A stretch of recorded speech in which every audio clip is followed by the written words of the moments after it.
This is a Flash-based application, so if you do not have Flash, you're going to need to download and install the most current version.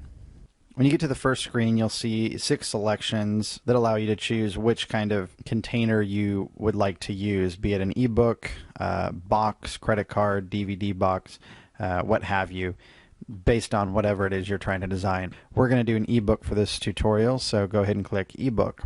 After you click on that, you're going to go to the second screen, which is the main design screen. Over here, you have a lot of your manipulation stuff for uploading images, texts, masking. Here you have your work area. This up here in the top right corner is going to be your preview area. As you make changes throughout, they'll be reflected right here. And image manipulation is going to be down here, such as flipping and rotating the images. The first thing you'll want to do is upload a background image. For the best quality, you should upload something that's at least 640 by 480 in resolution. 1024 by 768 would be perfect. I already have some stuff set aside, but feel free to use whatever you need in order to create the ebook cover you wish. A couple suggestions on where you can get some background images. The first one would be Google search. As everyone's aware, there's millions and millions of images that are available through Google. Just make sure that you do have the rights to use the image before you just pick some random picture and put it in your product. The second suggestion would be something such as iStockPhoto.com or something similar to that, where they have stock backgrounds that you can use. Third, create your own. If you do have Photoshop or are proficient at designing images, go ahead and make something on your own. That way you know that you do have the rights to use it. The last recommendation would be at InDigitalWorks.com/web graphics gold membership. They have a lot of packages that contain sample backgrounds and images that you can download and use free of charge. So back here at the application, we're going to go ahead and click on load in order to load the background image. Now it's going to size it and place it right in the middle of the project. If you want to move it around, feel free to do so. And as you can see up in the top right corner there, it's very quick and updates the preview immediately. So we're going to position the image right about there. Now if you notice over here on the left side, I do have some blank area. Normally you don't want to do something like that, but since we can only see the front of the ebook cover, it's not going to be a big issue for us. Here there's a slider you can use in order to adjust the zoom amount. I like it right at 100%, so we're just going to leave that there. If you need to load a different image or want to get rid of it altogether, go ahead and click on clear. Down here you have tools such as flip horizontally, flip vertically. That does exactly what it sounds like. The rotate tools are going to rotate at 90-degree increments. Reset, exactly what it sounds like. It's going to reset it back to the default size and location. Down here are going to be some free transform options. If you want to scale your image and rotate it at something different than a 90-degree increment, go ahead and do that on here. Now because I like the way that the image looked in its default positioning, I'm going to go ahead and reset that. Slide it just a little bit right there. Now if you want to look at it a little larger size, go ahead and click next. Don't worry, we can go back and make adjustments. I like the way that looks, so I'm going to go back. Alright, the next thing we're going to do is add a logo, company logo, which we already have right here. This kind of helps brand your image, keeps people from stealing it. We're just going to put it down there in the lower right corner. This could be another image or picture or some kind of information if you wanted it to be as well. Now the canvas section down here, that's going to change the default color of the background. This is going to be more for design purposes than for actual exporting of the image, because as you can see here, we don't see any of the white background in this. Just to kind of show you a drastic difference, let's go ahead and go with a bright green.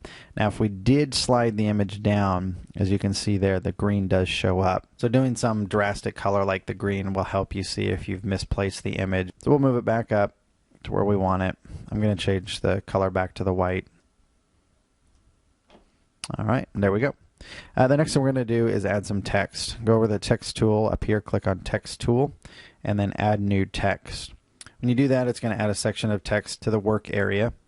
You're able to drag this freely to wherever you want. And again, you can see over on the right side, it updates pretty quickly.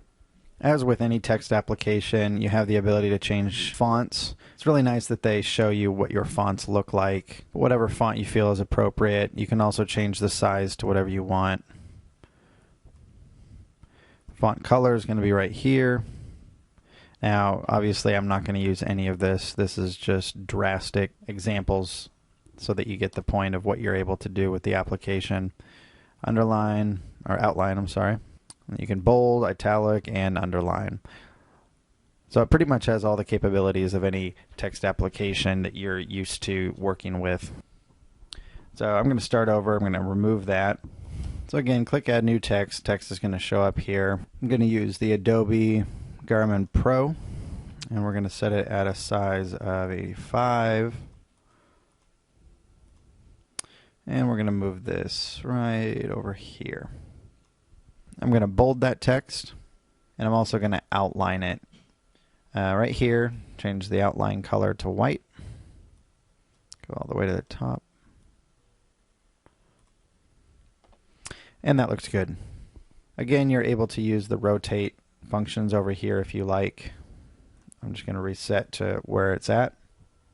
And the next thing we're going to do is utilize this frame properties section down here.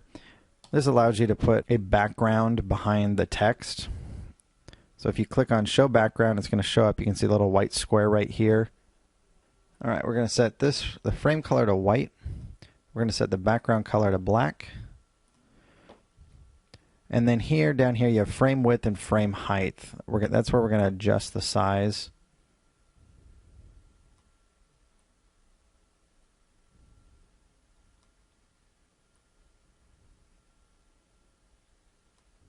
Right about there, looks good. All right, I'm going to make the font a little bit smaller. I'm going to set it down to 65. There we go, and shrink the height just a touch. There. Again, we can move over to see what it looks like, and I like the way that looks, so we'll go back. All right, one neat thing that they also allow you to do if you click on the color is change the opacity right here. And so I want to be able to see a little bit more of the background. So we're going to bring the opacity down to about 30%. Right there should be good. Save and close, see what that looks like. That looks excellent. I like that. Again, go to the next, and that looks amazing. One cool feature that they've implemented into this application is the ability to rotate this and look at it at different angles. So although this angle of the cover looks excellent, if you want something a little different, a little more drastic or a little less drastic, you're able to do that just by clicking on it and dragging it around. See that? It's awesome. So I can look at it a little bit of a different angle if I want. If you want to show the back, if you do have an ebook with information on the back, that's all you got to do. Again, we're not worried about the back, so ours doesn't look real pretty, but I'm just going to tilt it just right about there. I like that. You can also do that up in the section right up here. The last tab that I'll show you is the mask tab. What this allows you to do is put bars across your cover. As you can see here, there's some samples. You can go to more and look at a few different examples here. In order to use this, click Mask Enable, and then whatever color you want to use, feel free to choose it here. Let's go for a reddish color here. That'll be good. And we're gonna do, you could do a fade here. And then we'll go to next to look at a large. So it shows that gradiated mask over the top. We kind of created our own right there, so I'm not going to use it. But that gives you a few more options when designing your cover. So go ahead and turn that off. And then when you're all done and happy with how it looks, go ahead and click Next. Okay, so here we're again at the final page. Image background color is going to be one of our last options. This is what the background of the image will look like. You want to set this to whatever your website background is so that there's continuity between the image and the background of the website. The website I'm doing it for has a white background, so I'm going to go ahead and leave it that way. And then lastly here you have Show Reflection. That's kind of a neat option. You can see the reflection down below the image there. So this is the final chance to change the angles of the image. I like it just like that. So I'm going to turn reflection off. I don't need to have that. All right, once you have everything the way you want, go ahead and click download. It's going to compile all of this stuff into a PNG file for you to download and then upload onto your website. It's relatively quick. Now when you do add the reflection, it takes about twice as long, but that's because it's got twice as much information to produce. When it's all done, you have two options. You can cancel if you need to change something. A lot of times at the last minute you remember something you need to change. Otherwise, go ahead and click on Save As. And then it's going to give you My Cover Design as the default name. I'm going to go with that. And then you're done. You can go down into your directory, and here's the file that we just created. So it's kind of cool. Looks good. All right, so a couple more things I'll show you before we're all done. If you go all the way back, one of the neat things is if you're doing some kind of ebook that also comes with software, you can click on that, and it's going to transfer the work you already did over to the new template. Now, because the dimensions are a little different, you can see right here there's some white showing, so there might be some adjustments you do need to make. The text is in the wrong spot, but it's a good start on just transferring the same look and feel right over to a different format. So that quick, we already have something that looks pretty good.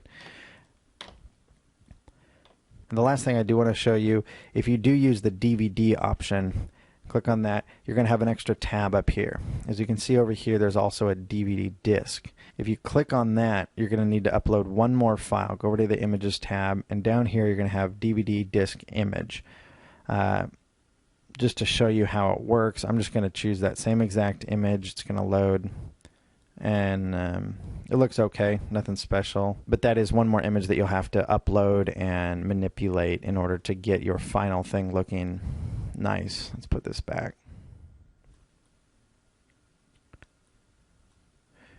Then when you go to next, you'll see that there's a DVD there as well.